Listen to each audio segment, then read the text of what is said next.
পাকিস্তান বিশ্বকাপ খেলবে না, পাকিস্তান বিশ্বকাপ বর্জন করবে। চারিদিকের মিডিয়ায়, দেশের মিডিয়া, পাকিস্তানি মিডিয়া এরকমই খবর, সবাই এরকম খবরই প্রচার করছে। আসলে কি, কতটা সত্যি? এটার কোনো সম্ভাবনা নেই ভাই, বাস্তবিক অর্থে এর কোনো সম্ভাবনা নেই। পাকিস্তান তাদের টি-20 ওয়ার্ল্ড কাপের জন্য দল ঘোষণা করেছে, তাদের প্র্যাকটিস শুরু করেছে।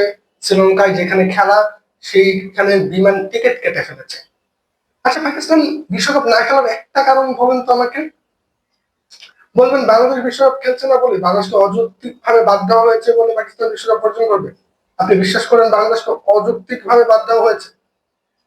নো, বাংলাদেশ সিকিউরিটি ইস্যুর কারণে খেলেনি, এটা বাংলাদেশের একটি যৌক্তিক কথা, কাগজের কলমে। সে কারণে বাংলাদেশ বিশ্বকাপ খেলছে না। আইসিসি তো বলবে যে আমার এখানে নিরাপত্তার সংখ্যা নেই, কিন্তু তারা বলছে তাদের এখানে নিরাপত্তার সংখ্যা আছে, সে কারণে খেলতে আসেনি। আইসিসি তো পিসিবি কে এভাবে চিঠি দিবে পাকিস্তান ক্রিকেট বোর্ডকে। তো কাগজে কলমে তো বিশ্বকাপ না খেলার কোনো রাস্তাই পাকিস্তানের হাতে নেই।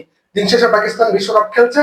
আর একটা কথা, আপনারা যা খান, মিডিয়া আপনাদের তাই খাওয়ায়, বুঝছেন?